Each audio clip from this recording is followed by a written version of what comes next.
Hello again from Mirador. We're live again. This is what we call the Jamboree, and waiting in the wings, literally, are two of my favourite people. One is a chap called Keith Hayes, and the other is a delightful chap and friend of his from Normandy called Harry Atherton. So brace yourselves. Hello, Harry. Good morning. There's the other one, whatever his name is. Keith the Cat in the Hat. Yes. Two elderly gentlemen. Actually, I always liked working in the Balkans and Eastern Europe because they couldn't pronounce my last name. It's Hyas and all sorts of things, so they would call me Mr. Keith, and I've always loved that scene in The Heat of the Night when Virgil Tibbs, played by Sidney Poitier, says, "They call me Mr. Tibbs," and ever since they call me Mr. Keith. Yes, well, it's what everybody apart from me calls you, actually. So Harry, you're back from Suffolk? Yes, I'm back from Suffolk, beautiful county. Thoroughly enjoyed it, except for the sad reason that I was there, the loss of a very dear military buddy that I served with in the cavalry back in the 1950s. And he finally we laid him to rest. And it wasn't a too solemn an affair. And of course, as I say, beautiful surroundings, Suffolk, a great county. So my wife and I decided to stay on for 3 days or so, and stayed at a beautiful hotel called Seckford Manor, it's called, and just outside of Woodbridge, and had a delightful time. Beautiful welcome, excellent food. Reasonable price, though I shall have to take a 3-year bank loan to pay for it. But it's first class, and so really enjoyed it. If you can't enjoy yourself at your time of life, when can you? I mean, well, Keith, thanks to you, Keith has been in touch with the manager there. Oh, good. I think has at least provisionally arranged an interview with him. Oh, good show. Which will be of interest. Mm-hmm. Is that next week, Keith? It is September the 7th or 8th or thereabouts. Oh, September. All right. Yeah. No, I did look it up where you stayed, Harry, and no, very elegant. So your lovely wife drove you relatively safely back, did she? I'm sorry, I didn't catch that. Are we to take it that your lovely wife drove you back? Oh, yes. She drove all the time. She did very well in driving on the left side of the road. She got caught in a roundabout the wrong way at one point, but that's okay. The good Lord smiled upon us, and we made it through. But nobody stopped, and they just made their way around us. Yes, well, which adds to the humour, really, thankfully. Sure. Keith, thank you for giving us a view of your groin 2 minutes ago. God knows what you were doing. Well, actually, I was trying to fit a little bit of extra hardware or software or whatever you call it to the system, and unfortunately, I have to pull the camera down to be able to slot it in. So that's why you got this unprecedented view of whatever it was that you were seeing. Yes, well, It was certainly unprecedented. That's one word for it. But you know what happens when you start fiddling with things that you don't know the name of? Yes. The whole thing comes crashing down. So yes. Well, could you leave well alone, please? Well, you very wisely made sure that I didn't have control this morning, so I don't think I can bring things crashing down. yeah, but you still tried. Harry doesn't know this. You still tried. You couldn't resist hooking up before me this morning, which meant I couldn't get on. You just can't resist it. No, you're quite right. And I have to say that I really did have to smack my own fingers because, as usual, I was up very early and I started to get very angry with what was happening in our society with the riots and so on. And from what my perception is the cause. And I thought, shall I do a rant before Philip takes over at 8? And then I wisely decided that I may cut across your stuff, and I didn't do it. But my anger had actually dissipated a little bit by the time that you came on this morning. But I sometimes wake up, and I'm not sure where I am. And then I start to think awful thoughts. And I'm almost a revolutionary, not a protester or a rioter, but a revolutionary. And of course, Tom Paine was a revolutionary. So I feel very comfortable. Good. Well, now tell me, I've got a question for you guys today, and we're reading about all these riots in Britain. Where does that all stand right now? Is it calming down, or? Yes, well, we hope so. I did half an hour or so on the news when I opened up this morning, when Keith finally bogged off and left me to it. But they're abating. There have been peaceful anti-protests, if you can call them that, in major towns, and in Sussex in particular, Brighton and Hastings, where the communities have got together and protested against the racists. One example was on Queen Street in Brighton. There were about 500 plus peaceful anti-racist demonstrators, and there were 8 anti-immigration demonstrators, and the report rather pithily just said the 8 turned away and decided to go home, which I thought was quite funny. But well, I'm not surprised if there were 500 against 8. I would imagine it was the discretion being the better part of valor that should go home. And since the peaceful demonstrators, of course, from the pictures I've seen, were all armed with knives and all sorts of things, I don't buy the peaceful anti-demonstrator crowd. I think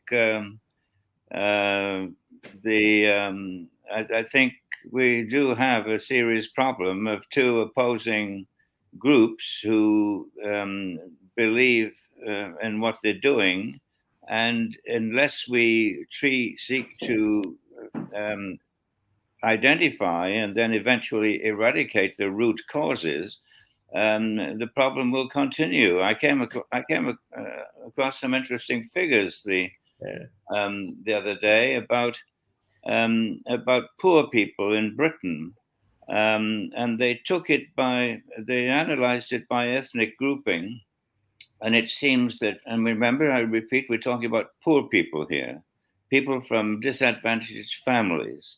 Well, amongst the disadvantaged families of Indian origin, 61% were going to university. Along the disadvantaged families of Chinese origin in Britain, 51% were going to university. Amongst the disadvantaged families of blacks, 48% were going to university.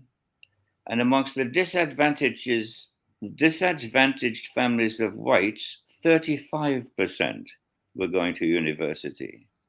So who is the minority in Britain in terms of opportunity, in terms of getting a share of the pie? Maybe it's a shrinking pie. It shouldn't be. And Britain should be expanding. It's still a dynamic nation, or has the potential to be. But obviously, the minority people that are being suppressed, the opportunities available to them are the poor whites. And theoretically, it's the poor whites who, because they're ignorant, because they tend to be a little bit yobbish and loutish, and not to defend them in any way, shape, or form, but it's to be the need is to understand where this unrest is coming from, and they find themselves as being disadvantaged in their own land, and so they make it an ethnic question, and they're attacking what they see as the people who have dispossessed them of their futures, of their heritage. And so until I think we begin to understand that, we will not solve the problem. When I began life as a young reporter in Middlesbrough, which is in the news at the moment, I was very familiar with the downtrodden areas of Middlesbrough. So some of the names have been springing back into my memory. And some of the figures too, where half of the people who live in these dispossessed quarters don't have work, and they don't have any chance of work, it would seem. Now, a lot of that through their own fault. Lazy, yobbo types of people getting onto drugs and spending, alcohol and all sorts of problems. So we can blame them individually, but collectively, we've allowed a two-tier society to evolve. And these are the people who are reacting. And whenever you get an imbalance in society, you get this sort of reaction. And I don't think that punishing them heavily is going to do anything other than pour fuel on the flames.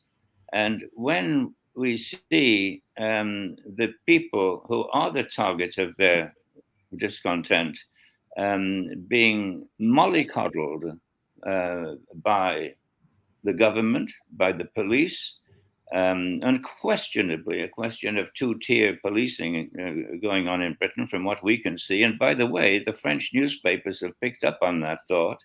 They're widely talking about two-tier policing. It's the headlines in French newspapers because they're very interested in what's going on in Britain, because France too has an ethnic problem. So they're they want to see how it plays out in Britain. And the manifest proof of two-tier policing in Britain is obvious. I mean, take the weekly protest marches, hundreds of thousands of people, of pro-Palestine, anti-British in many cases, demonstrators who block the streets of London every weekend. With signs that are calling for absolute elimination, not only of the state of Israel, but of all sorts of violent acts. And one person holds up a sign saying that Hamas is a terrorist operation, and that's the one person that gets arrested. I mean, what bigger example of two-tier policing can you imagine there? And as regards two tiers, what about Keir Starmer himself? At the time of Black Lives Matter, when the riots in Britain caused more deaths, far more police injury, far more damage in financial terms, and yet he chose to take the knee. And his statement to the rioters was that we understand your grievances. And so he was expressing solidarity at a group who were protesting because a man had been killed in the United States, where is his solidarity with the facts that 3 little girls have been killed in Britain? That is 2-tier Keir by any measure. And those are the headlines that are going around the world. But the propaganda in Britain, which seems to have reached a lot of people that I've talked to, seem to simply, yes, okay, it's a bunch of right-wing thugs and we've got to clamp down on them. I think we've got to seriously look for the root causes of this and seek to eliminate it.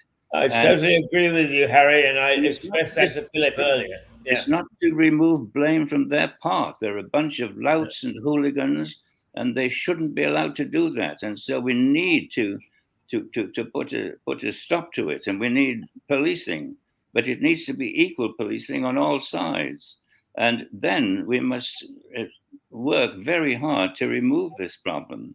But the average poor male white person in Britain is dispossessed of opportunity and to a large degree dispossessed of his sense of belonging to his own country. And I do believe that's the source of the problem. Now, it's the opinion of one man, one silly old man who doesn't even live in England anymore, but who cares deeply about England. And I don't see any trace of self-examination on the part of the authorities, be they the government or the police. Now, I don't know how you guys feel about that, but Harry, I expressed that very thought to Philip when we first went, when perhaps we went on the first thing this morning. Is I have great empathy with what you're saying, and I do think that perhaps we tend to overdo it a little bit. But essentially, I think that you're absolutely right, and our leaders live in a bubble, and they don't know what's going on, and as a consequence, they make decisions based on what my good friend and a very good journalist, the late Graham Adicott, used to say: is they don't know what they don't know. And that is no basis for deciding how you should handle a problem. Mm-hmm. Well, I don't know. I mean, I may be wrong. I don't know whether the viewers or agree with my statements, but I do feel that to solve a problem, you first of all got to identify it. And it's fairly easily identifiable, but I don't see any reports in the British press. I see them in the foreign press, trying to analyze the situation in Britain, but I don't see any realization on the part of the authorities in Britain that the problem has been a problem in the making for such a long time. Kemi Badenoch, bless her, has said that Britain is the greatest country in the world to be black. The opportunity is there. Now, she comes from a half-decent background, and she got herself a good education, and she's got herself into a good position in Britain. She may well become the leader of the Conservative Party if ever it gets its act together again. So I think she's referring to that in terms of her own potential, her own success in life. But I had got the impression, and not more than an impression, I seriously believed that the racial problem in Britain had been solved 20, 30 years ago, that everybody accepted the fact that we were now an ethnic mix.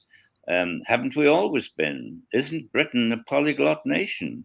Weren't we comprised of whatever, from Romans to Jutes to Saxons to Angles to Normans eventually, and then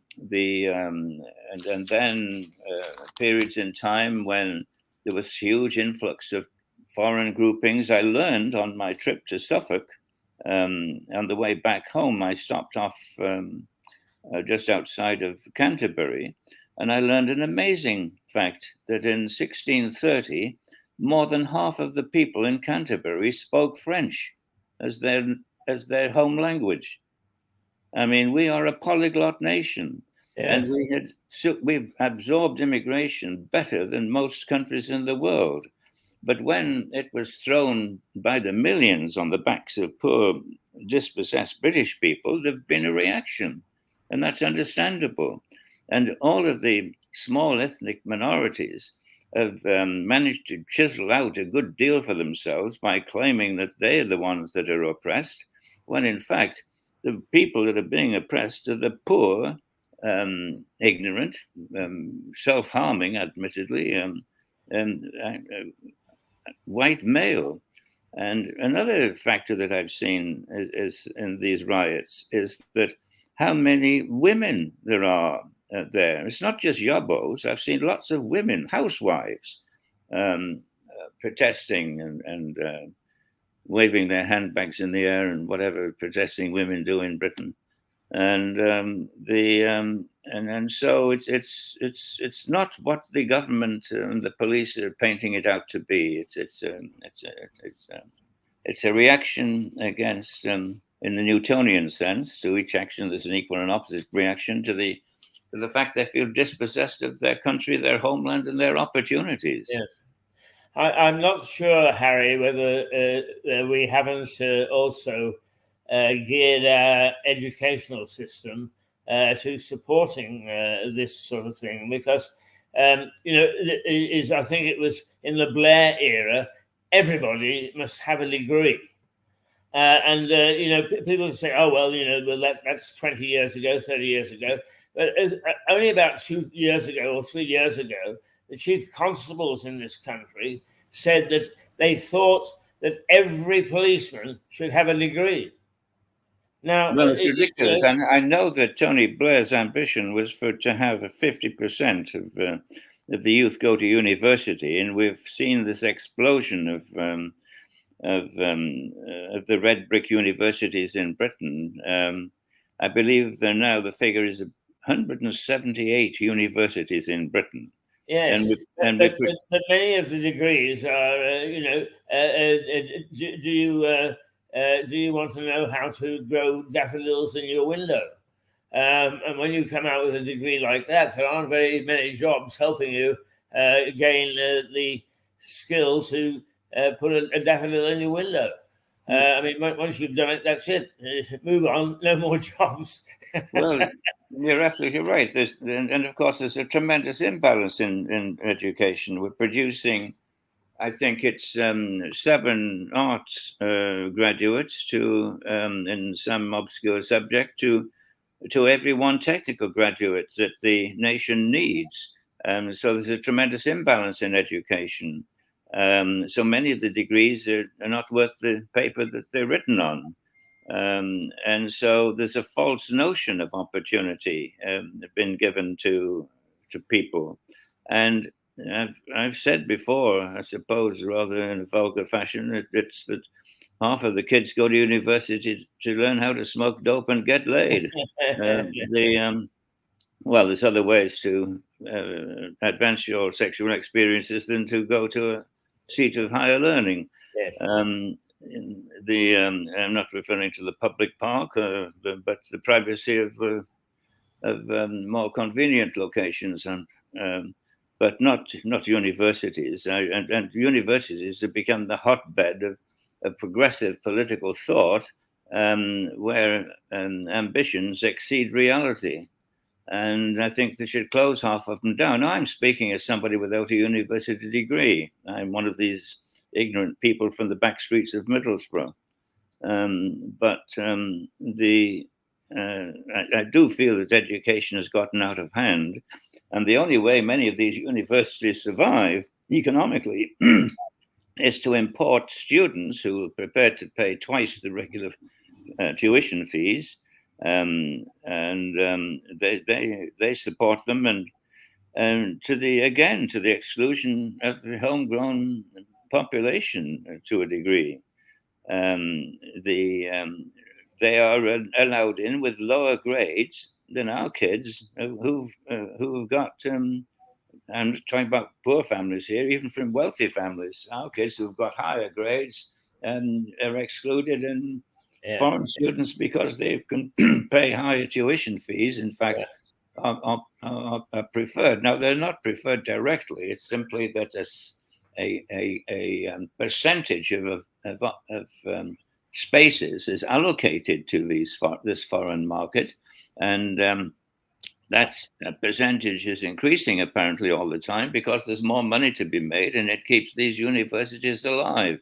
Yeah. Well, half of them are just transformed polytechnics anyway, which were doing a useful job before and now have been given a role above their intellectual status, and I think should be sent back to being whatever they were, training people for technical, which society needs. It needs more technical training, not more artsy-fartsy training and subject which is so obtuse, so obscure, so curious that I don't know what use they are. Some degrees, along with £2, will get you a cup of coffee. Well, not even £2 anymore. I think you pay more than that.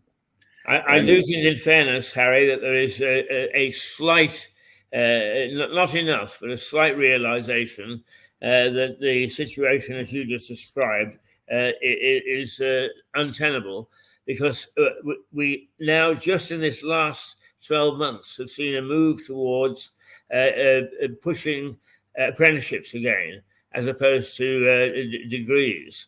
And that is being very, very, it's moving in the right direction, I think.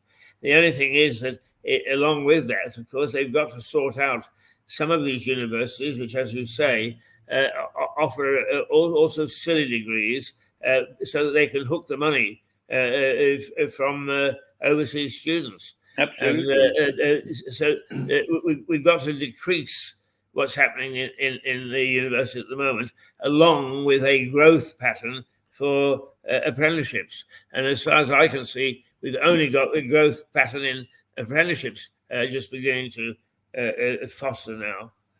Well, that's true. And a fascinating thing, we talked about Tony Blair a minute ago, whose ambition was to see 50% of English students go to university. Now, Tony's done well in life. He became prime minister, and he's now become a fairly wealthy man in the lecture circuit and other things that he's applied himself to.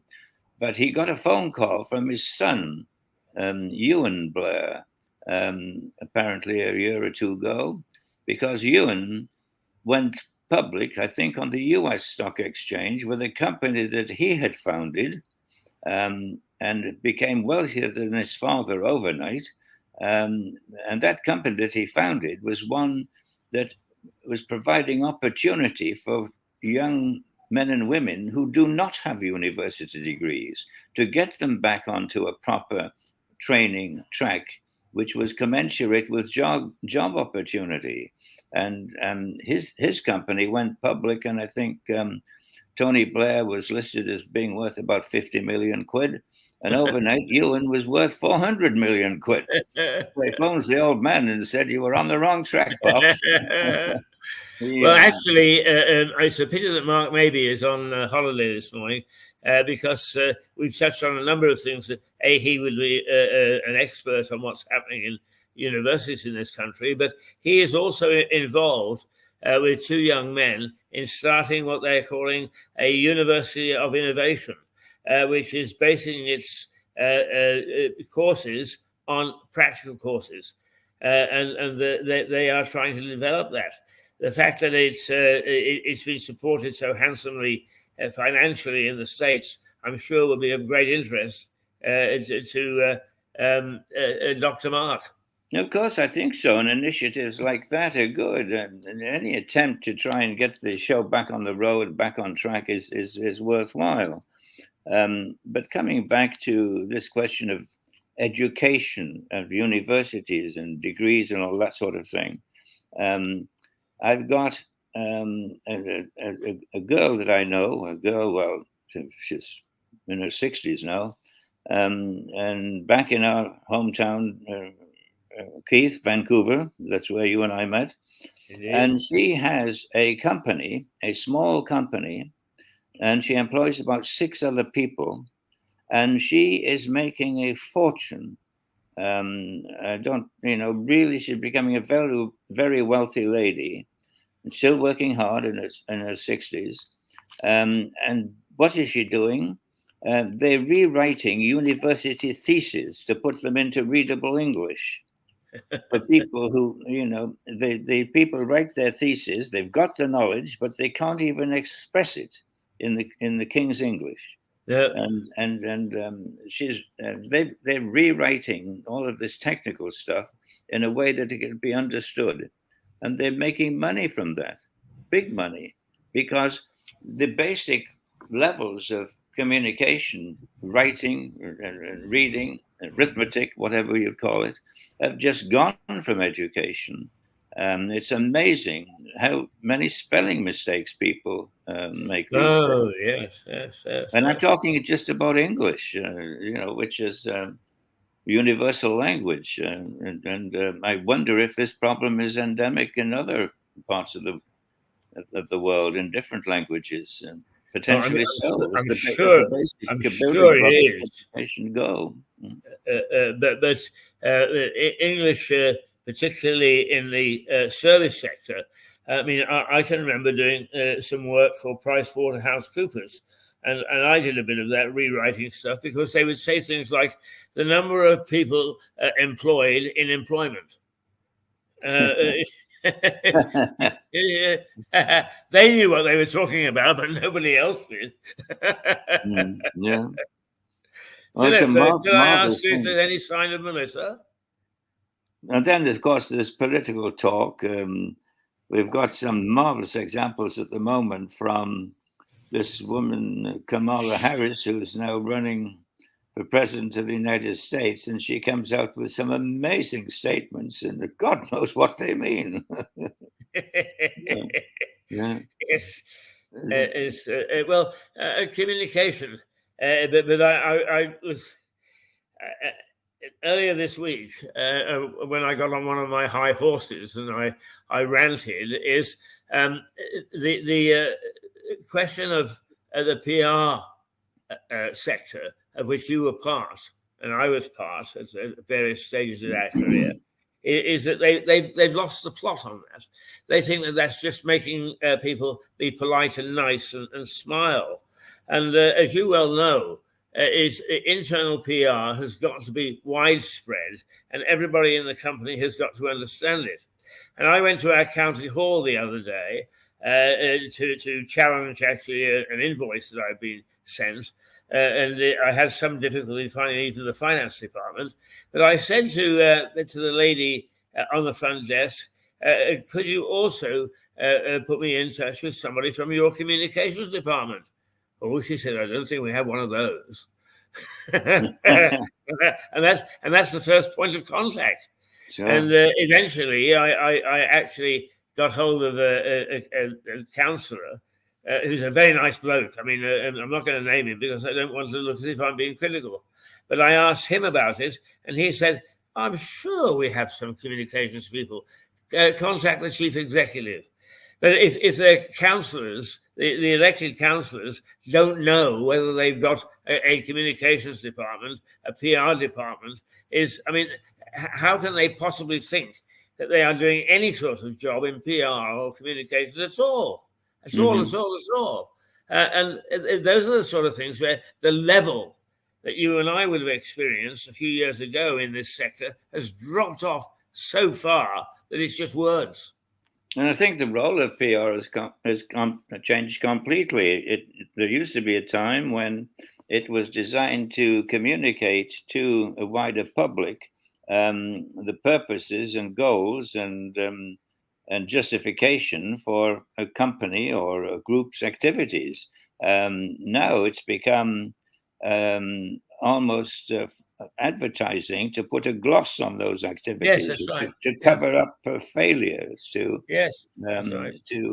distort the news rather than to facilitate the news. And look who we've got. Mark, you've come on at just the right time because we've been talking about education and we need your expertise. Oh, great. It's lovely to see you. Yeah. So there you are.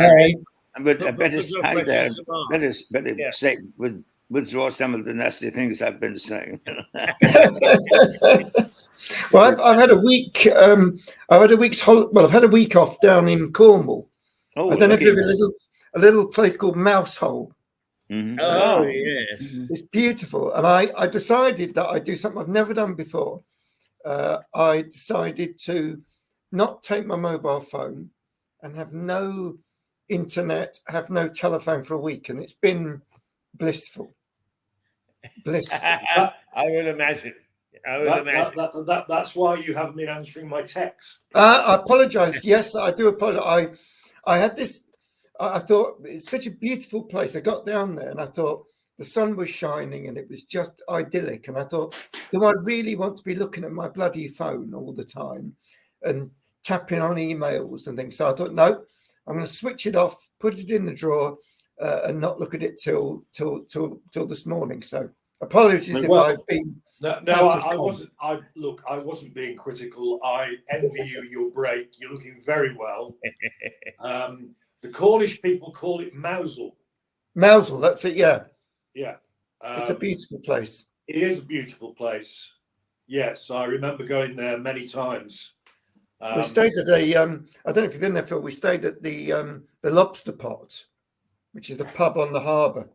It is indeed. I've had a drink in there, funnily enough. As you know, it's most unlike me to have a drink. But, yes, I thought so. So, does this mean you didn't get my funny cartoon about the lack of blood? Yes, I just got it this morning. I nearly wet myself. Yeah. I didn't send it to you, Harry, but it's a nurse and a patient having a blood transfusion, and the nurse is holding 2 bags, both with red something in it. And the caption is, "We're low on blood. Would you like Malbec or Merlot?" Yeah. Which I got from Private Eye, because I've got a neighbour who, bless him, every now and again he comes over with his private eyes. Mm-hmm. So I have a good couple of hours giggling at some of the stuff they talk about. But no, well, Prof, what Harry's been saying, as ever, egged on by the chairman, is that what were once polytechnics, I may have misunderstood Harry, and he'll correct me as ever, but basically the overlarge number of universities, so-called, in Britain, many of which were originally polytechnics, should go back to being centres of technical education and excellence. That, I think, is what Harry was saying. If I've got that right, what are your views, Mark? 100% agree. I started my sort of lecturing career at Manchester Polytechnic, and it was predominantly science, engineering, technological sort of activities, with a small amount of things like business, and a very small amount of arts. But the arts were all very practical, so things like fashion, textile design, those sorts of things. Yeah. And then but what the government did here, I'm sure you're aware, was they said to the polytechnics, right, this is the level of funding that we're going to give you, and it was below the level of funding that they were giving to the universities, and so they, for sort of 6 or 7 years, that the polytechnics became very successful. They tended to recruit people with, in inverted commas, lower A-level grades. And then in 1992, the government said to the universities, right, guys, as the polytechnics can survive on this level of funding, we're going to make you all universities, and you can all survive on that level of funding. And it took away, exactly, Harry's 100% right. It took away all the unique features of polytechnics, and actually we need polytechnics back. And what's happening now is that there are a number of universities that are looking to go bankrupt. 66 universities in the UK currently have got severe financial issues. The other problem that we've got is with international students. particularly the red brick universities, Cambridge, Durham, York, Oxford, Manchester, used to attract a lot of international students. But since the ridiculous government stopped students bringing over their spouses, their wife, husband, the number of international students has dropped by 62%. And because they're paying, instead of £9,250, they can be paying up to £20,000 a year. So what's happening now is everyone's fishing in the same pond for an ever decreasing number of students. And I think, one of the reasons that we are pushing for the School of Innovation is that we don't want to call it a university. We want to call it the School of Innovation. And we want to run very practical, work-based qualifications that are predominantly taught in the workplace, assessed in the workplace by the employers, and that people are working, earning, and then when they graduate, they'll be carrying on at the company that they work at.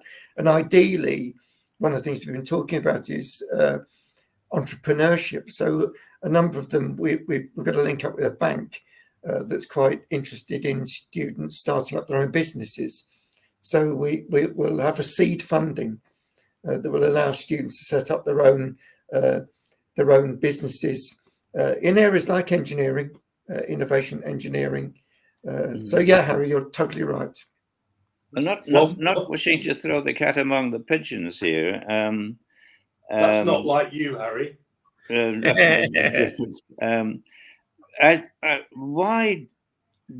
I know the answer to this question before I ask it, so I put it another way. The reason why we have foreign students in British universities is because it's historic, I believe. It dates back to a time when we were trying to spread our moral and political and perhaps commercial influence across the globe as a form of almost educational colonizing, to give people British values in the hope that they'd go back to where they came from and create a more welcoming environment for our initiatives at whatever level our initiatives would be, commercial or whatever.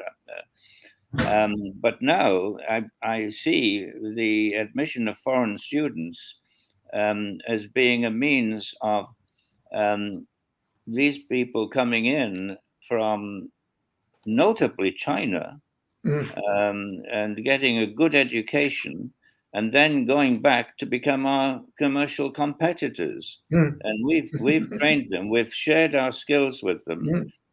We've given them the means to knock us on the head, which they then do. In the meantime, our stupid governments allow,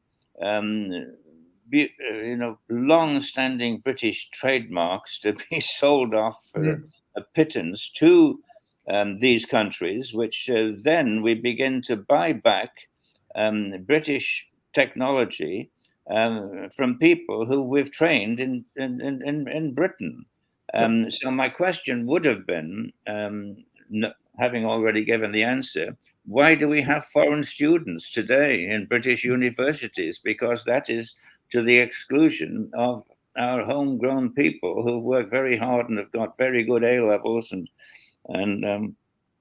can't find a place because there's more money. Harry, I wonder if we could, I could just take you away for a moment from that and we'll return to it. Could you tell Mark the news about you and Blair and the stock market in America? Oh yes, it's quite an interesting story. Apparently, a couple of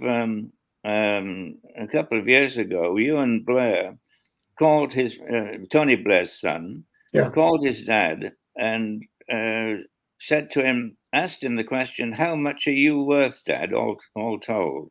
And Tony Blair apparently said, "Well, I'm worth about 50 million quid."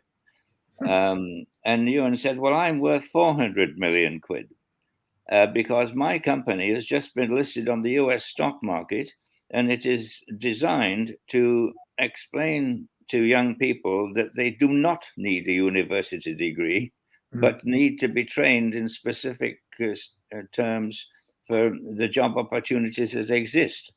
And he's made a tremendous success, and his father's idea was to get half the young people in Britain to university. Now, are half the people in Britain capable of absorbing at an intellectual level, at whatever level, technical level, the information that are they capable of going to university, unless you drop the standard of the university education to their level of assimilation? I just wonder if that's I'm working on the principle that half of the people in the world are below average intelligence. Are we just constantly dropping the levels of education to accommodate almost a holding tank? I go back a long way, and this is not a new notion, but one of the values of national service, military national service, apart from keeping the nation potentially defended in times of trouble, was that it acted as a very distinct holding tank between school and really entering the workforce, where you learned a little bit about discipline, about what collective effort was, and that national service was a good thing. I thought, Mark, that story of Harry's and the universities to act almost as holding tanks to transition young people from being teenagers to adulthood, and that's not the role of a university. A role of a university is surely to achieve academic excellence, hopefully in fields which will be useful to society later on and to themselves in their future careers. But a university is to try and enhance academic excellence, as far as I can see. I don't know whether I'm wrong. No, you are right. You're right, Harry. Certainly in the 1970s, when I went to university, I was the first person in my family to go to university. My dad was an electrician. My mum was a teacher. I had a full student grant, but you had to have good A-level grades, and I was lucky. I got 2 A's and a B. I wanted to do veterinary science, and actually you had to have 3 A's for veterinary science. So I couldn't do veterinary science. So I went and did biological science. And at that time, 26% of the population, student age, went to university. And then Tony Blair did actually come in with this 50%. I want 50% of young people to have a degree. And I think it's done a number of things. One, I think it's degraded some of the academic excellence, as you raise it. Secondly, a number of the what were polytechnics now are accepting people with 2 E's. So if they've got 2 E's, which now is the lowest before fail. So it's lowered the level. And in fact, some of them have. Mark, one of the things that I've been trying to ask is, doesn't that ring bells for the University of Innovation? Don't you find that rather encouraging? Yeah, absolutely, brilliant. That's really, Harry, exactly the reason that I thought, particularly when I started talking to these young guys about a new type of university, was actually going back 40 years and taking it back to it. And when I did my degree, you had to do a 1 year, it was a full-time course, but you had to do 1 year industrial placement. And I worked in a hospital lab for a year. So you did 2 years, then you did a placement year. It's called a sandwich course. You did a 1 year in a workplace, then a final year of the degree. And what we thought would be even more sort of that way is if we offered a program of study that was modular, that people could get credits for, and they could add these credits together. It would be very practically orientated, but still wouldn't be eroding the academic. They still would do academic areas, and they would come in for workshops and tutorials, and we'd bring employers in to give them that. But perhaps to go back to The sort of thing really, in many ways, here, Harry, that further education colleges were doing, offering things in a more flexible way. We've been talking about running things on Saturdays and Sundays, running things in the evenings, which is exactly what the polytechnics did. In my final year, because my dad lost his job, I had to go to work full time. So I did my final year on a part-time basis in the evenings, 2 evenings. So I worked 9 till 5 and then 6 till 9. I did my studying. But really, with the School of Innovation, we're saying, why don't we just do something that's available 7 days a week? People can do it in a very flexible sort of way. They can, if they try and obviously they do their studies. Some of it will be academic, but quite a lot of it will be practical in the workplace. But I think you're absolutely right, Harry. It's there are now, I think the figure is something like 39% or nearly 40% of graduates that come out of their degree go into non-graduate jobs. So a lot of them are working in supermarkets. I'm not saying there's anything wrong, but they're not exactly doing graduate jobs. They're doing supermarket till jobs, that sort of thing. I have my car. We've got a car cleaning thing down the road. They clean your car, and there's a young guy down there, and I got chatting to him, and he's got a first class honours degree from Sunderland University, and he can't get a job, and he's cleaning cars. But what he's done is he's set a little business up himself. He's rented a little bit of facility. He's got these high pressure hoses, and he said, I just couldn't get a job. So he said, I started doing this working for someone. Then I thought, why don't I do this myself? But it's still not exactly using the graduate skills, is it? At the end of the day, that is a very sad story, and it must lead to intense frustration on his part.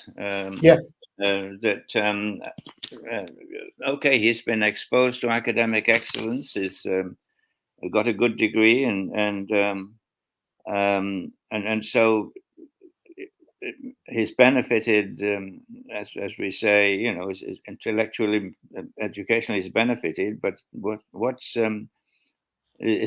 he feels probably now his contribution to life and to himself is minimal. But I wonder if that doesn't take us into another subject, and that is we are not creating work for people. We're opportunities either in its simplest forms. Napoleon once unkindly referred to us as a nation of shopkeepers. Well, I think that was a compliment, because if that's the case, people took an initiative to learn how to make something and sell it and earn their living by generating wealth. We now seem to have transformed into a nation where we absorb wealth and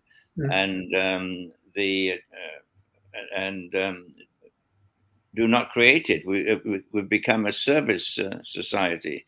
Well, all countries have become service societies, from agricultural to industrial to service, and then post-industrial, and now creative, the creative field, which has led to the technical boom. But the idea of people working and supporting themselves, that notion is gone, and there's very little provision made in modern society, certainly in Britain, from what I can see, to encourage people to start their own business. They're taxed too heavily. The regulations are too draconian, and then if they do make a buck, and they're considered capitalists, and along comes Rachel Reeves, and she's got to shear the sheep even before the wool has grown.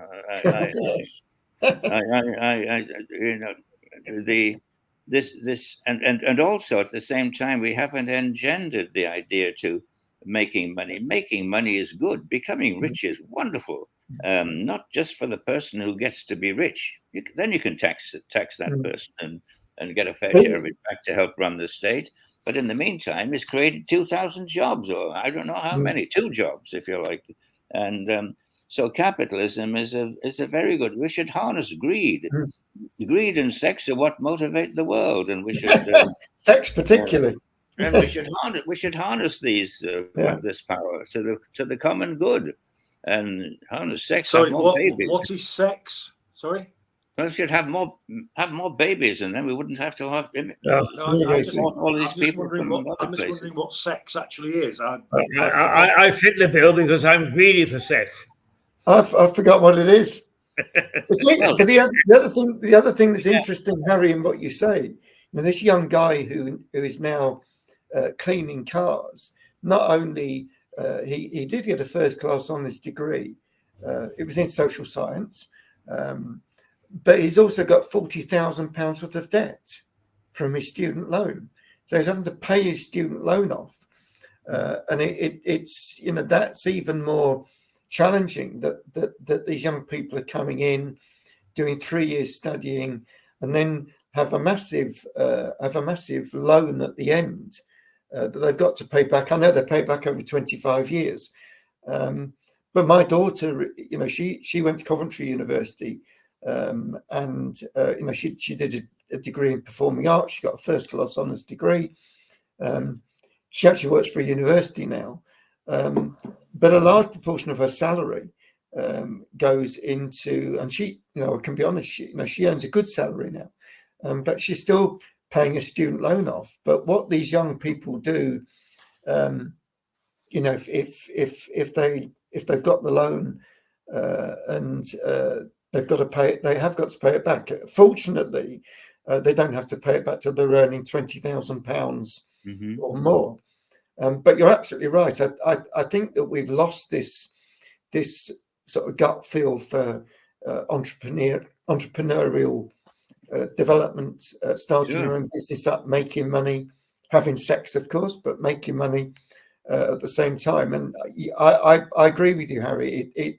That's the thing that needs to be turned on its head again now. Well, that's right. The generation of wealth shouldn't be condemned. It should be encouraged. And once you've got a few million quid in the bank, you don't mind paying taxes and that sort of thing, and paying a share towards society. And we're all socialists at heart. We don't want anybody to drop off the edge. We, decent food, decent health, and you name it, creature comforts. But the idea of creating something yourself I think is wonderful. You're harnessing basic human instincts, and you're pulling along society with you. My cousin's coming here at 10:30. He had an office job. He didn't go to university. He had an office job, and 2 years ago he decided to give that up, and he started up a gardening. He started doing some gardening. And he's doing really well. He charges £25 an hour, which is a good sum of money. He's come to cut my hedge at 10:30, so I might have to nip out at 10:30. But he's got 40 gardens that he does now. So he unfortunately, the big issue with gardening is the weather, because the weather's been so rubbish here. There have been days where he can't do things. So what he does is, on the days that he can't do gardening, he works for Amazon as a freelancer and delivers these parcels. But he's very entrepreneurial, and he's making good money. So he's taken his own destiny in hand. It's not. Exactly. This is more of a North American attitude, and I think to a degree we've lost that. But I don't know whether the individual's lost it so much as the system in inverted commas has crushed it. And this notion that money is dirty. I mean, God, no, it's not. It's essential. Yeah. No, I agree. I think that's one of the things that I've been pushing, that we should be doing in the School of Innovation as part of every program that we run. There needs to be an element of sort of business startup, because the one thing that Duncan didn't have was he didn't have any financial expertise, and didn't really know how to set a business up. Didn't know how to register himself, starting to pay taxes, etc. But in fact, most graduates come out have got no idea how to do that. So, as part of the School of Innovation, we're going to have with the bank, we're linking up with Lloyds Bank, and they will offer free advice to any student that wants to set up their own business, ideally during their study period. But I just thought Duncan was a good example of someone who's gone from an office job that he didn't really enjoy, but did and earn quite good money.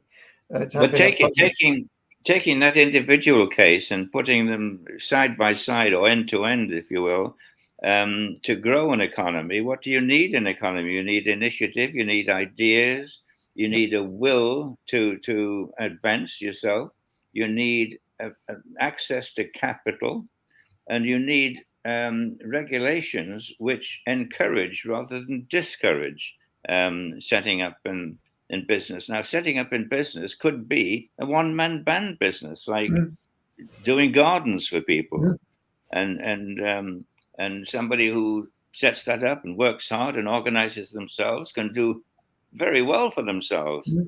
Well, not very well, but certainly above the average. Oh yeah. But we crush that entrepreneurial will with modern society. Thinks it's morally wrong, and they also tax it to death, that regulate it to death. And that's what I think you're absolutely right, Harry, because it's interesting. I don't know what it's like in France, but if you try and get a window cleaner, I don't know what it's like where you are, Keith and Phil, but if you want to try and get a window cleaner around here, it's nearly impossible to get a window cleaner that does they use these brushes now with ionized water. And I like my windows done properly. Can't find a window cleaner. So there's a real opening there. And then getting a gardener is also really difficult. So there's demand. But one of the reasons let's put two things together here. One of the reasons is it's a social question. We've told people that they need to get a PhD, or not PhD, but a university degree, and so they will not, therefore, ever be inclined to become a window cleaner. They will become a window cleaner by circumstance. Yeah, I agree. So we've separated society, and one of the reasons why we import so many people from abroad, I believe, is because the native population will not take on those old manual jobs. There was a period when industry could have modernized, could have automated, and transformed into a more positive environment, and the government did not encourage businesses to do that, and so the factories died. The machinery literally collapsed through old age, and we had to continue to get this work done manually. Well, the local population would not do it anymore, so that itself generated the beginnings of this immigration, huge immigration movement, for people coming in from poor countries to do work that the locals would not perform. So we failed to modernize. We failed to modernize. One of the great sadnesses, in fact, comparing France and Britain, at the end of World War II, the story is told that there were only 3 working locomotives on the French railway. The war had destroyed them all. So they suddenly had to build them and needed them. And so they started building them at an amazing rate. Modern locomotives. Britain had thousands of locomotives and steam locomotives. So they kept running them until the 1960s, until they fell apart. So the British railways never modernized, and the French railways, starting from scratch after World War II, became a showpiece of the world. You know, high-speed trains and you name it, and communication being the lifeblood of commerce. They certainly took off and left us behind. We won the war, but we lost the post-war. Yes.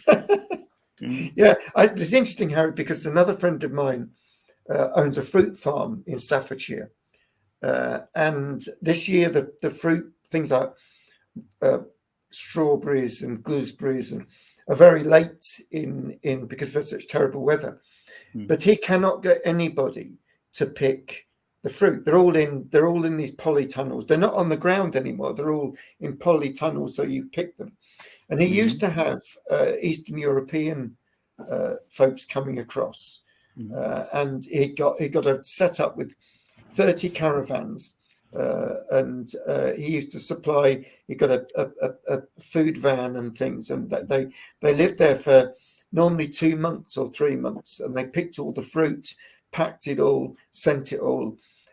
And this year, he's got fruit hanging on the bushes that he just can't get picked. And he said they're just rotting because I can't get English people won't come on and pick the fruit. They.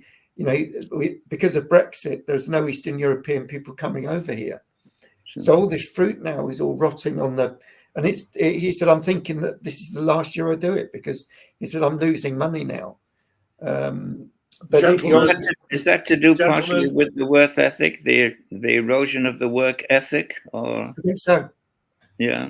Hi, Melissa. Hello. Hello. Yes. I was trying to stop them wittering on Missy C to welcome a touch of class, which the program needs. It sounded like a very interesting conversation. No, it has been, actually. It has been, and mainly because, well, most of it's been upstaged by Keith out in the corner of the screen, eating his breakfast, which I've been listening and looking at him. Not a pretty sight, but no, the chat between Mark and Harry, as ever, has been first rate, and it's now going to improve because you're here. Oh, thank you. That's very kind. Yeah, Melissa, we by the way, this is my medicines. Your medicines. You've been chewing your medicines for 20 minutes. Well, one thing. Our choice of the vernacular can only improve in the presence of a beautiful lady. Oh, oh God, you are a tart, Harry. What a smoothie! Yeah, Melissa, it would be interesting to get your take on this, Melissa. We started all this off about us producing lots of graduates who leave now with quite a big loan. And there aren't the jobs out there for them. So I was given the example of a young guy down the road. He's a lovely guy. He's got a first class honours degree from Sunderland in social science, and he's cleaning cars. And he can't get it. It's not that he doesn't want a job. He's actually really hard working. He just can't get a graduate job. And so he was saying to me, I don't know what to do, because jobs where I live in Stoke-on-Trent, it's fairly low skill base. The pottery industry is sort of fallen apart. There's some engineering, but he's not an engineer. What was his studies? Social science. So what does he want to be when he grows up? Well, that's it, isn't it, really? You know, I think that's the big bit about, which is really what we started saying, was that you know, young people now, because was such a push by the government for everybody to go to university, do go. They don't think about the end product. So, you know, some of them, you know, I went into doing my degree. One, I wanted to be a vet, but I wasn't clever enough. But I knew I wanted to do biology. So I went to do the biology degree and then got a job in a hospital lab. So I knew what I wanted to do, and that's how my career progressed.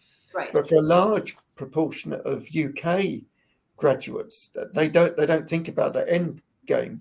Just let's get a degree, and the government have pushed that. Just get a degree, folks. Well, see, this young man isn't going to go anywhere if he doesn't know where he wants to go. No. It's like standing on the street and just standing there. Where are you going? That's the first thing first. The first step. What do you want to do? Yeah. Well, that generates this famous story, of course, about the plumber handing his bill to the housewife, and the housewife just pales and said, "My goodness," she said, "that's more than a brain surgeon earns." And he said, "Yes, I know." He said, "I was a brain surgeon." Yeah, good one, Aaron. Perhaps is that he doesn't think he can do what he wants to do. Yeah, but it's interesting because the other bit I was just saying before you came on was my cousin. He didn't go to university. He had an office job. He jacked it in about 2 years ago and started doing gardening. And now he's coming to my house at 10:30 to cut my hedges. He charges £25 an hour. He's got 40 different gardens that he does. And he's making he's outside. He loves being outside. That's great. And he's really making a real big go of it. And when it pours with rain, which in England it seems to pour rain all the time, he works freelance for Amazon delivering parcels. And I was only saying to him, that's, you're really good entrepreneurial spirit. Right. And really that's what Harry's been saying, is we've lost that entrepreneurial spirit, which I think in the States is still there. I think people are much more driven, whereas here people are just lazy, and it's so easy now to go and get universal credit. You can go and get universal credit, and live on that. You get your rent paid. You claim that you've got some sort of illness, and you get PIP, personal independent payment. And I know a couple of people that I drink with down in Wetherspoons in Stoke, and they're taking in £400 a week in benefits, right. And they're not working, and they're in their 30s, and they're not working. I say to them, "What on earth are you doing sitting on your arse here in Wetherspoons drinking? Don't you want to be out there working?" And they say, "No, not really." But it's so easy now to get universal credit here in the UK. I know you've said that there's not somebody. That's the problem we've got here, Melissa. Yeah, I can. It's interesting. Your country's interesting because, and please, I don't want to offend anyone who's into socialism or anything else like that, but it does breed lazy. I hate to say that. When you're here in the United States, a very different thing. There's certain things where I believe should be socialized. Healthcare, definitely, because it could be astronomical if you get sick. And like here, it's really a disaster here, healthcare. That's basic. So that's really kind of what your focus is. All right, you're going to get basic, you're going to get healthcare. But other than that, you're kind of on your own. And I know everybody wants to say, well, education. Okay, fine. You've got, you got your healthcare and you got your education. After that, it's going to be very hard for you to do anything. You've got to work. And there is an entrepreneurial spirit here. There's a land, what they call it, the land of opportunity. Is that what they call it? And we have our problems. It's not like we don't have our problems. But I think sometimes in socialist countries, there is sort of this government's going to take care of me, Big Papa's going to take care of me kind of an attitude. You're getting out of that with Brexit, but you still don't have a plan to move forward. And I think that's the issue here. You're still back in that socialist kind of mindset where everybody, and a lot of, and then of course wealth is a bad thing in socialism. It's bad. You shouldn't be independently wealthy. If you're independently wealthy, you're bad. Mm-hmm. Carrie was saying that, yeah. That's, I mean, it's interesting because I go down to the pub now. I retired in April, and I say to them, I know I'm an old man now, but I've worked all my life from the age of 14 to 64. I've worked. I've never been unemployed. I've never had any benefits, and now the buggers are taxing me on my pension.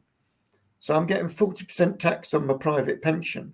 that I've paid into. You know, in the old days, it was drummed into you. You know, get a pension, get a good job, get a pension, pay your national insurance. You know, those sort of things. Because at the end of it, you'll have this pension that you can have a happy lifestyle on. Here's the question: when you say pension, what do you mean? What exactly is your?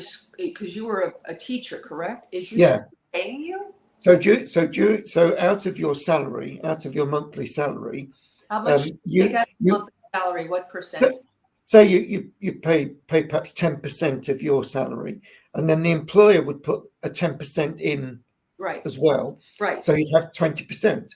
So over 35 years that I was in the profession, you build up, and yes, indeed, I got a nice lump sum when I retired. But I naively didn't think that I'd be, and I paid, of course, I paid tax already on that 10% that I put in.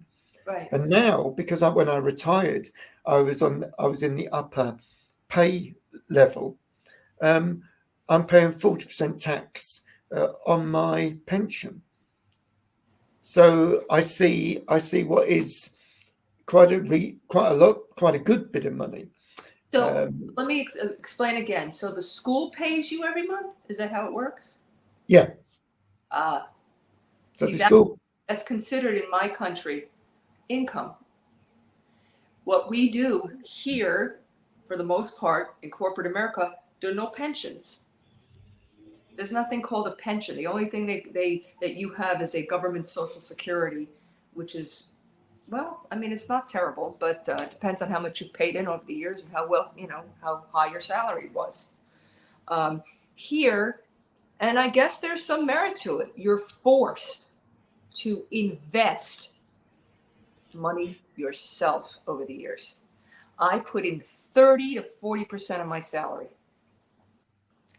And I put it into stocks and bonds and mutual funds, all that other kind of stuff. And then the company will match me 85% to the dollar that I put in. And I guess there's a limit of, I think the limit this year is $35,000 you can put away every year. But the money I'm not left with a lot at the end of the month. I put it in, I pay the tax first on my 30% contribution. And then that goes into the stocks and bonds. And then the company matches it. Kind of like yours, but the company is not going to pay me when I leave. I have invested this money myself. It's my money. And it is going to be, and the way, the lovely way the government has set up this particular account, which is I contribute after tax, I'll never pay taxes again. That's good. Yeah. But you have to do it yourself. The 10% is nothing. That's not going to get you anywhere here. You'd have to put in 20 to 30% of your salary. So you're gonna kind of suffer while you're going through life, but then in your retirement, you'll have a retirement. You'll have your money that you saved, and like I said, there's some nice it's a tax shelter. And if you've done this, think about it. Do the math in your head. If you've done this for 30 years, how wealthy are you going to be? You're going to be a multimillionaire. You're going to come out a multimillionaire after being a little office worker. And that's what happens here. You see, that's just like a little secret nobody knows about. But that little secretary, who's now a multimillionaire in retirement, he worked very hard and really didn't spend any money during those years. She didn't get her nails done. She didn't get her hair done. She didn't do anything. But then all of a sudden, now she's a multimillionaire and she's evil somehow. Worked so hard and she saved so much money, and now she's evil. Yeah, that's brilliant. But the problem is that if you got this kid sitting in a pub, or 30-year-old sitting in a pub, bringing in $400 a month or whatever, or a week from the government, how is he ever going to be a wealthy man? Yeah, exactly. He can't. No. But I'm not sure that a lot of people like this guy that I know down the pub. I don't think it was a bit like you were saying at the beginning, Melissa, was I don't think they even think ahead. They're just living for today. Yeah. So there's no planning. So, he's on his universal credit. He's 33. He's got another 30 something odd years of working life in him. How can someone be so lazy and just sit in and he literally, I'm not kidding. If I went down to Wetherspoons now, it's 20 to 11. He'd be sat in that pub and he's in there 7 days a week. Oh, that sounds like he's got depression. That really sounds like he needs mental health care. Yeah. He needs to have therapy and he needs to have some direction in his life. Maybe who knows, maybe he was the victim of abuse as a child. Maybe his parents told him he would amount to nothing. So there you go. You've amounted to nothing. Mm. So I don't know what his circumstances are. No, I don't. Circumstances are different. But I always, I'll tell you, Mark, it was interesting, and Harry, it was very interesting. I guess about 20 years ago, I was introduced to a gentleman named Dave Ramsey. And I know I'm a Dave Ramsey groupie, whatever. And he's a financial guy, and he went through, when he started out in the real estate business, he went through bankruptcy and he was destroyed. And he vowed never to be in debt again and to become a wealthy man. And so he devised a way of doing that called the baby steps. And he coaches people through it. And about 15 to 20 years now, I was in debt. I had a mortgage. I had credit card debt. I leased a car like an idiot. And I really felt burdened. And I was a little office worker. And I was raising my son. And I was caring for my father, who was indigent. And I was really at my wit's end. And so I really kind of latched onto this. And every day I would listen and listen and listen and listen. And it got in my head that I could do it. I didn't realize what I was doing. It was just entertaining to hear him yelling at people over their stupid car debt. And so, which he was yelling at me because, I had a So I did exactly what he said to do. And probably it took me about 7 years. And I lived on beans and rice and beans. And my dessert was a peanut butter sandwich. And I didn't get my nails done. I cut my own hair. I didn't buy clothes. I didn't go on vacation. I did nothing but pay that debt off like my hair was on fire. And in 6 years, I paid everything off. Everything. My house, I even bought the car. And then at the same time, I had to pay for a college education. It was very, very difficult. And then when I paid it off, I started investing 30% of my income. And here you go. Now I'm comfortable. I have no debt whatsoever. If you have debt of any kind, if you're using a credit card, it's called debt. You're borrowing money from the stupid banks that want to financially destroy you for their own good. So anybody out there listening, stop with the debt nonsense. It's instant gratification. I want a pretty car to impress people at a stoplight. I'm only going to see for 5 seconds. What is the matter with people? What are we doing? Now, Melissa, I've got a question to ask. Sure. When will you run for the presidency of the United States? because we need a woman president, and we need somebody with that philosophy that you've just expounded. And by the way, part-time, you could run Britain too. Yeah, come over here. Because all of these guys borrow money, they kill initiative, they found that the nanny state, you know what I mean by the nanny state, that looks after everything, from cradle to grave, and it just destroys personal initiative. It's control. You guys got to stop. You have to stop. And it starts with you. It starts with every individual out there listening right now. 2 or 3 people. Maybe that'll expand. No, you're exaggerating, Melissa. There's nobody watching at all. That's in Keith's head. I mean, Yeah.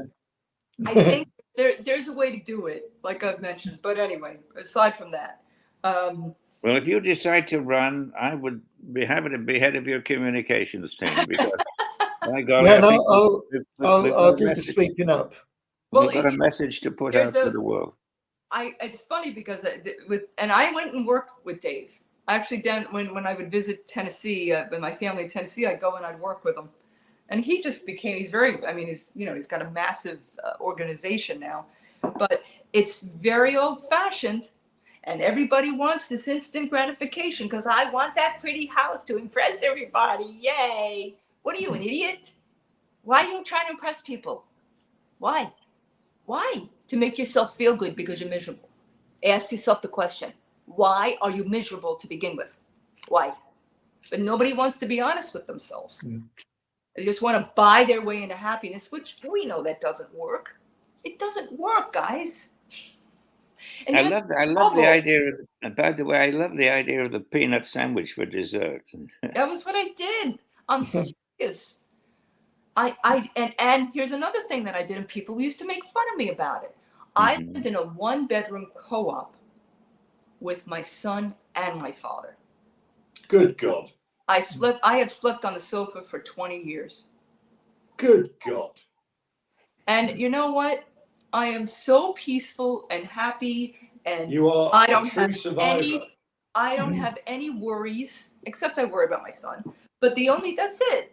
You know, I've worked very hard over the years, and I'm okay now. I don't have to worry about whether a government's going to pay me or whether a company is going to pay me. I don't have to worry because I paid myself, and I know how to manage my money. I've been doing it for years. But it was the steps. And so here are the steps, if anybody's listening. If you're really in trouble, like your friend there at the pub, first of all, you got to get a job, first of all. Yeah, that might be a start. Yeah, I don't think he's overly keen on that. No. Well, I think he sounds really depressed. No, that's being nice. He's a lazy bastard. Yeah, he's a lazy bastard. It's the nanny state that Keith. It is. No, I think you're right about that. I do think you're right about that. But you know, for the little office worker like I am, and I've started another venture, which is to really love my job, which is hard, but I've started it, and I'm actually really loving it. Same job, just a different mind. You know, it's not that it doesn't pay. It's not exciting, but I made it exciting. I'm working in New York City. It should be exciting, regardless of what I'm doing. But here are the steps. You save $1,000. First, if you have nothing and you're in debt, first things first, you got to have an emergency fund of $1,000 at least. You start with that as baby step one. Number two, you need to get out of debt, and this is going to sound a little strange, the smallest debt to largest debt. Not about the interest rate. It's the smallest debt to largest debt because it's personal finance and it's personal. So when you get that first debt paid, you feel good. When you get that second debt paid, you feel even better. And it snowballs on itself. It's called the debt snowball. And that's what I did. Smallest to largest. I got rid of the stupid credit cards. I chopped them up and paid them off and closed the accounts. Oh, here's another scam I'm going to tell you about. And then I started on my car. I bought the car. And then I did the house. I was, like I said, my hair was on fire. I had to do it. I couldn't live like that anymore. And when I paid off the house, I was free. Oh my God. Never to go back again. Never saw a credit card again. Never. Here's the scam. Here's the bank scam. You ever heard of something called a credit score? Yes. Oh, you're going to love this. You think that if you pay off your debt and you're a good little boy or girl, that your score is going to go through the roof? No, it doesn't. It's the opposite. It doesn't. It's the opposite. People don't realize that. No. But the reason they have a credit score and they market it, oh, we got to get an 850, is because everybody wants to get a good grade, right? And so what do you know what they told me? Get a credit card and your score will go to 850. Yeah. I see. You know what I said? Pardon my French. Kiss my ass. Okay. I'll never do that again. I will never be a slave to the banks ever. You're inviting 4 grown men to kiss your ass. Kiss your ass. Oh, please don't do that. I think you're lucky that you are 1,000 miles away. Because we would all accept that invitation. I think you're right, Let's not Miss get Lee. kicked off of YouTube again. Okay. So this is, and then after all of that, after all debts paid, then I started paying for my son's education. Then after that, I was building wealth in the same time. 30%, 30%, 30%, 30%. It was tough. It was really tough. And you know what? Now I don't even want all that stuff anymore. I don't want it all. I live in a 1-bedroom. I'm fine. But I have to say, your apartment looks very nice. Yeah, I mean, it could be very beautiful, sure. You've got lovely artwork on the wall. Yeah, that's my father. My father was really into French painters. Yeah, you know, it's funny. We joked about 2 of them because they were phony, but the other ones aren't phony. He's got a Matisse over there, and it's supposed to be the piano teacher, the painting of piano, which is in Museum of Modern Art. Which I kept telling my father, I said, Dad, that's a Frankie Matisse. That's not a Henry Matisse. Yeah. So so I have my Frankie up there. But are some of them originals? I have some originals. Yes, I've got. Lovely. Let's see, 1, 2, 3, 4, 5 originals. I've got it was sort of an unknown artist, which I love the painting. It's I don't know how to pronounce it. I mean, it doesn't matter about the artist. If you like the painting, that's what matters. I do. I like them. I even like my father told me he had a Van Gogh, and that his friend sat on it. I'm like, yeah, okay. Yeah, I have a Van Gogh. I have a Marc Chagall, and I have 2 Raoul Duffys, and then a Chantros. Pardon my French, I don't know how to pronounce it. So you have a Chagall? I have a Chagall. Lovely. Over here, my father had no idea. My father didn't know what that was. He just thought it was pretty. He liked the frame. Fair enough. Over here, we call him Van Gogh. Yeah, Van Gogh. Van Gogh. Van Gogh. Yeah, it was very fun. No, as in double F. Oh, Goff. Van Gogh. Oh, is that it? That's when my father moved, he was Dutch, and that's how he would be pronounced. Okay, Van Gogh. Okay, but it was sunflowers. Sunflowers. Yeah. Well, and very he famous. He had it on the wall, and then when he moved from New York to New Jersey, he put it in the moving van, and his friend Angelo accidentally sat on it. Oh no! These things happen. I mean, we have a satirical magazine over here called Private Eye, and they have a lookalike section. And this week's Private Eye, there was Van Gogh with his ear cut off and a bandage, and guess who was the lookalike? Donald Trump. It was hilarious. Right, I think it was probably like maybe 5 minutes after that they started referring to Van Gogh. So yeah, it was funny. I took a bullet for democracy. We have Kamala Harris's book here, as indeed we have Michelle Obama's. But Kamala wrote a book called The Truths We Hold, which I read with difficulty, I have to say. It was Michelle's book was good, but yeah, it was more uplifting. Say again. It was more uplifting. Michelle was a first lady, so she wasn't as hard nosed as I guess Camilla has had to be. But Camilla's tough. She's not uplifting. No, but she's had a very hard career as an attorney. Yeah. Which, speaking as somebody who did 43 years as a barrister in the UK, toughens you up. Oh, yeah. She's a tough cook. I think Trump is terrified. I think there's every chance she'll get in. I'd love that. I would absolutely love it. Yeah, I mean, he is nervous, which is why he's agreed to the debates. You know, I'm not thrilled with, well, you know, I got problems with Trump. I'm not thrilled with his VP pick because it's a bit scary. It's a bit, especially for a woman who is independent and has been supporting herself and is on her own. It's a little scary. His stance on women. You know, so it smacks a little bit of Christian Sharia, and I know you're dealing with a lot of that in UK, right? Absolutely, and that's very for a woman. It's different for a man, but for a woman, it's frightening, really. Well, yet again, he's making a huge mistake. So he has a female opponent who is herself mixed race.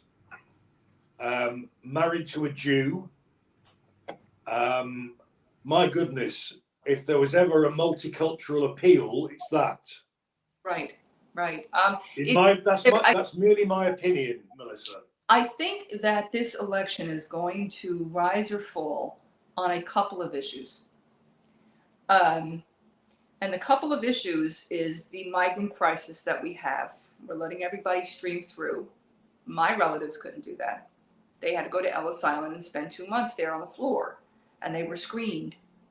Yes. Okay? And my great uncle, I believe my great great uncle, was sent back because he had Down syndrome. Yeah. So they were very picky with us. We're not picky anymore. We'll let anybody in. That's crazy.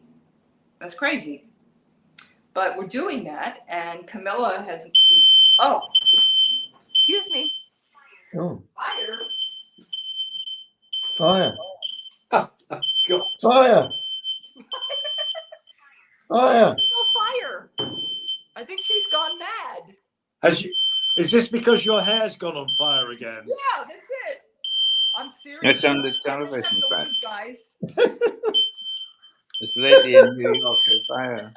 I don't know. The alarm has gone off. Oh, no, she stopped. No, it'll stop of its own accord. But why to begin with? There's no stick it under a cushion or something. Yeah, shove it out the window. Or get Darth Vader to sort it out. Now, I was doing the important job of letting the beard man in. Yes, well, you've been a bit flighty this morning, Keith, if I may say so. You know, I wasn't prepared to do without my pints at lunchtime. You passed the buck to me for a Friday, and you just faff around. Okay, gentlemen, what's her name? Let's name her. Cool, you've got me there. Smokey. What? No, sorry, silly name. Harry's good at names. Smokey. Smokey. Okay, I like it. I'll call her Smokey. When she doesn't go off. I don't Bloody think nuisance. Never happened. Never happened.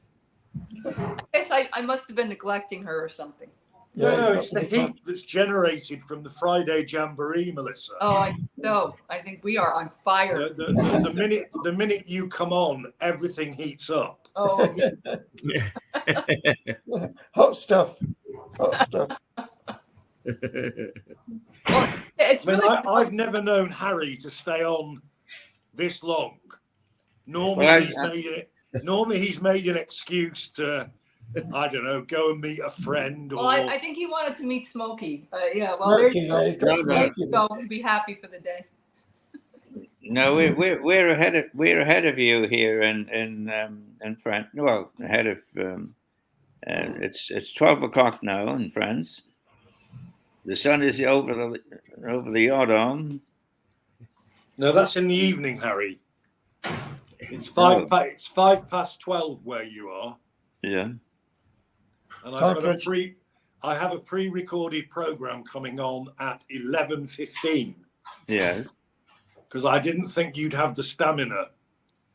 But I don't know, maybe it's Viagra or something. I mean, God knows. Let's be careful, gentlemen. We're on YouTube. Oh, you're right. Sorry. Yes. I've mentioned it. I've mentioned you're supposed that to be a little stimulant. careful. We're Let's all gonna get all banned, be nice. Keith. Let's all be nice. Or any other problems that you might have. How long have you got? Problems? Problems? What problems? I mean, I'm miserable as sin all the time. I'm very open about it. Speaking of that, this is exciting. So listen to this. So, as Keith knows, I was a journalist for a long time, and then I was a teacher for a long time, and I really truly enjoy all of that. Then I got into corporate America because I wanted to make money and pay for my son's education, and I hated it. I'm going to say, I have hated it for probably about 12 years, until I just decided, and just for anybody out there who hates their job, I just decided that I was going to look at things differently and that I was going to have a good time. I was going to look at my bosses differently. I was going to look at my day differently. And I decided, no, I'm going to actually have fun. So every day I get on a train. I get to walk in a very beautiful neighborhood, which I never noticed any of this before. I never noticed any of it before. But listen to the day, okay? So I walk down to the train, beautiful neighborhood, gorgeous, flowers everywhere, birds, trees, cat, everything. And then I get on a train that is so incredibly comfortable and always on time. And I get to just travel and just watch the Hudson River, so beautiful with the cliffs and everything else. And then I get into Grand Central and I walk in. What a beautiful scene. It's so gorgeous. Yes, I'd love to go to Grand Central, I have to say. Gorgeous. And then I walk to work past the Helmsley building. I don't know if you know about Leona Helmsley, who gave her millions to her dog. And I walk through and I go to these, I see this incredible skyscrapers and all the work being done. And I marvel at the architecture and I marvel at the construction. Wow, it's even higher now. And then I enter this marble building. And I sit down at my desk and I have fun with my colleagues and I laugh and I joke. During lunch, we're having a party. The CEO of Franklin Templeton Investments was there and she joined us. And I do a little bit of work. I help everybody. I look at it as helping people because they're kind of miserable. Let me help them out. I look at my CEO. I said, you're not looking good. You have high blood pressure? I know you do. You better start taking care of yourself. And then I get to go to St. Patrick's Cathedral every day. Wow. And then I go home and I go back up the lane to this beautiful home. And there you go. There's my day. Why wouldn't I have recognized that for 12 years? Because of outside influences, because of responsibility, because of debt and the weight of all that. And you've changed it around, which is a wonderful story. But what I'm saying is, like, other people can do that in their drudgery or their not everybody has what you have that has allowed you to achieve that. Not everybody has it in them. They just don't have it in them. I think, or they don't have the wish. You know what it is? I started probably about a year ago. I started writing down every morning and then every evening. I started writing down what I was grateful for. The little things. I'm grateful for fresh water. I'm grateful for this really yummy coffee. I'm grateful I have a really nice phone. I'm grateful I have Smokey to keep me safe from nothing. And it was all those little things I started to do that. You haven't mentioned Mirador. Oh, I'm grateful for Mirador and Keith. Yes, Keith. Good God. Is he there? Oh, there he. Yeah. No, he is. He is. He's got the camera completely in the wrong place. But you see what I'm saying? It's about your perspective. Of course it is. Yeah. And, you're a credit to yourself and the message you're giving out. You should write books. I'm actually. I've started. You should go on lectures. You should inspire people. Inspirational talking. Yeah. Absolutely. You know, it's funny. Everybody tells me that, and well, they're right. I've actually in September. I'm going to Gotham Writers Workshop in the city, and I'm taking a memoir course. And I'm going to go memoir 1, memoir 2, and then memoir book. So by this time next year, I'll probably be writing books. Well, I hope you are. I'm serious. For the benefit of the world at large, I hope you do. Thank you. I appreciate that, gentlemen. You're all very uplifting, and I hope I've been able to uplift all of you as well. Oh, we love it. We love it when you come on. We're uplifted, Mel.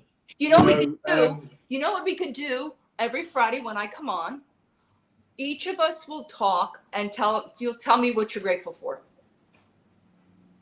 Could you say that again, Melissa? That each one of you will tell me the 5 things you're grateful for before we start talking. That's a long list for me. A glass of Merlot. A glass of Merlot. A glass of Merlot. You can put down Keith 5 times. I've got that down to a 3 mark. Gin, tonic. There you go. Glass. Declan.